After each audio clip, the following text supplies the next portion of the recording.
I needed to see my friend. Not just any friend. My oldest. My best buddy. To be honest with you, the 4 hours felt like a decade. I felt like I was driving, and that at any moment I would receive the news that you weren't gonna make it, or that we had lost you. I can't believe this happened to you. Damn it, you're so stupid. Your wife and your son, they need you. So you can't die. You cannot die on them. You cannot die on me. I know you. You're a strong kind. You're a strong type. You used to say you were built different, and I would laugh every time. But now you have to prove it. This is your moment. This is the moment you prove that you're different. That you know how to fight for your life. And I know you do. I know you do. You know, everything we lived together since the day we met, it all comes back. Since school, I think it was middle school. I had already seen you in primary school, but in middle school is when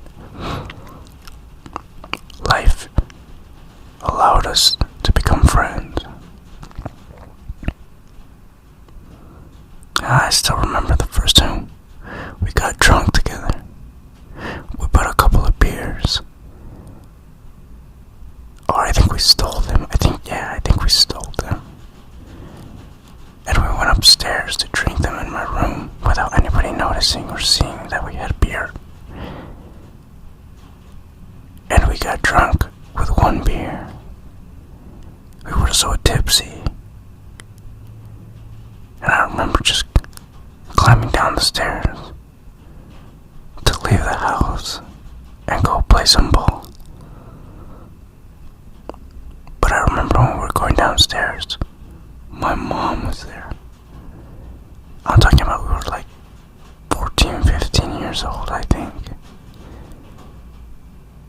And we were out there goofing around, being a bunch of rebels, hitting on girls, talking about making money. And once we finished school, everything we wanted to do as a team, I guess not much turned out as how we planned. Not much has turned out how we planned. I feel like there's so much I still want to tell you. With opened eyes. I feel like my chest is aching. I feel like my chest is aching. I don't want you to die. That's true, man. Not you. Not my best friend.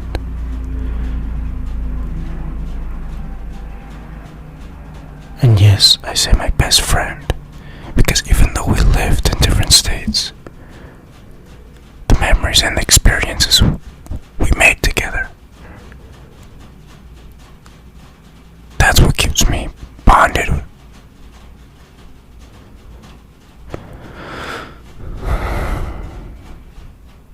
I'd do anything to switch places with you. I hope you're listening.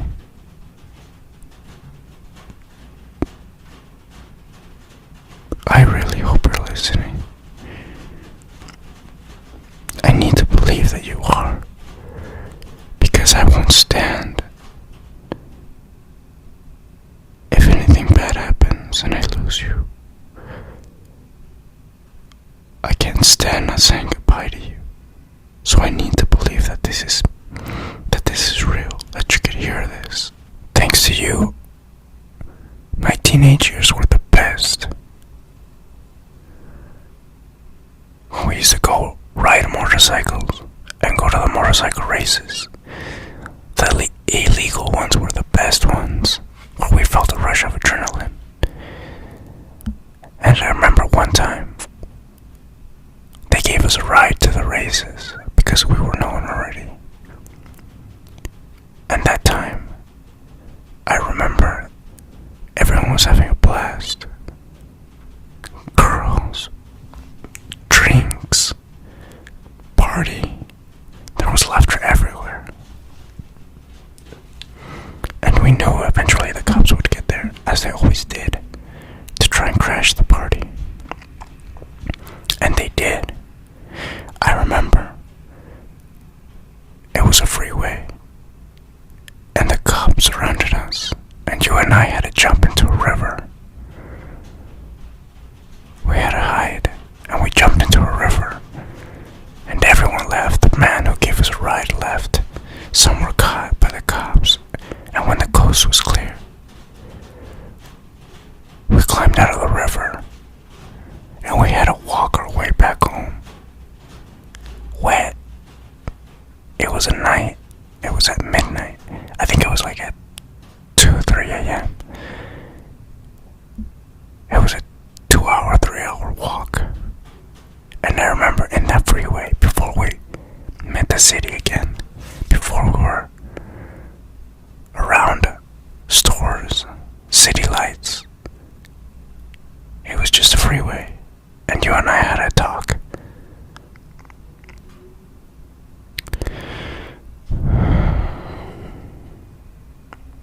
We were panicking at first when the cops got there. I remember seeing your face, your eyes. They were as big as a freaking frog. And I wanted to laugh, but I was as scared as you too. And I'm pretty sure I had my eyes as big as a fucking frog too.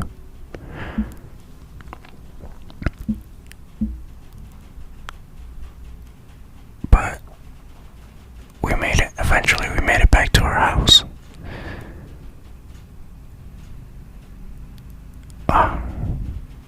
We had some wild adventures.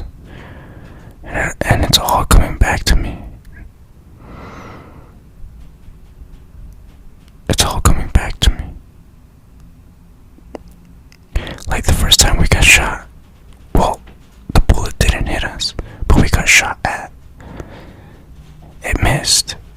I remember one of your friends was gonna fight with another gang, and you guys went to my house for support, and we got a bunch of knives.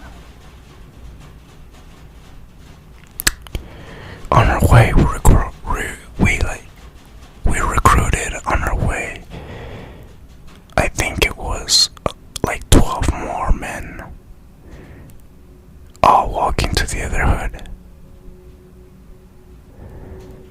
It was crazy. What we didn't know is that they were already expecting us on the other side. And once we got there, it was gonna be a clash of gangs until somebody pulled out a gun and started firing. I remember I threw myself to the ground and rolled. I had never thrown myself and picked myself up from the floor that fast in my life. One of the bullets passed so near by my ear. I could hear.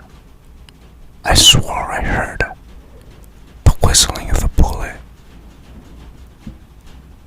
And how it cut the air next to my ear. I remember, I think it was by then like 15 if we recruited 12 and we were 3 when you went for me. We were 15 in total. The 15 of us ran like rats for our lives.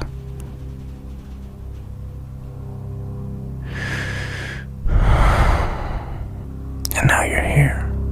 We could have died that night. here we are.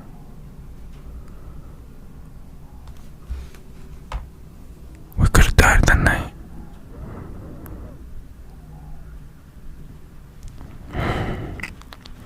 And now to see you in bed, in a hospital bed, unable to open your eyes or react, with your body all bruised, it's almost purple.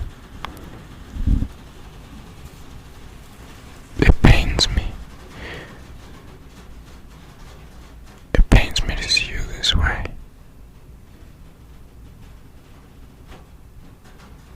I know you'll make it.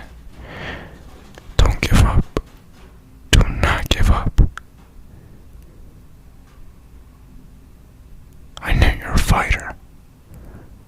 I know you're a fighter. I know, and more than anybody else, that you're a fighter. Ever since we were 14, and now we're hitting our 30s.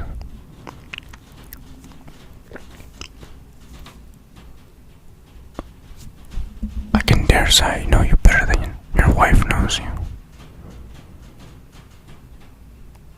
In my own way, of course, with all due respect to your family. And I do consider myself part of your family, because I know you consider yourself part of mine. So I know you'll wake up. I know you'll wake up, and when you do, we're gonna go catch a beer. So don't give up. Do not give up. Do not die on us. You're my best friend. And we grew up around the same circle. So I know what you're capable of. And I know this will not have the best of you. This will be another experience when the day after tomorrow we'll be sitting, drinking a beer, and laughing at this. Laughing at the day death thought it was gonna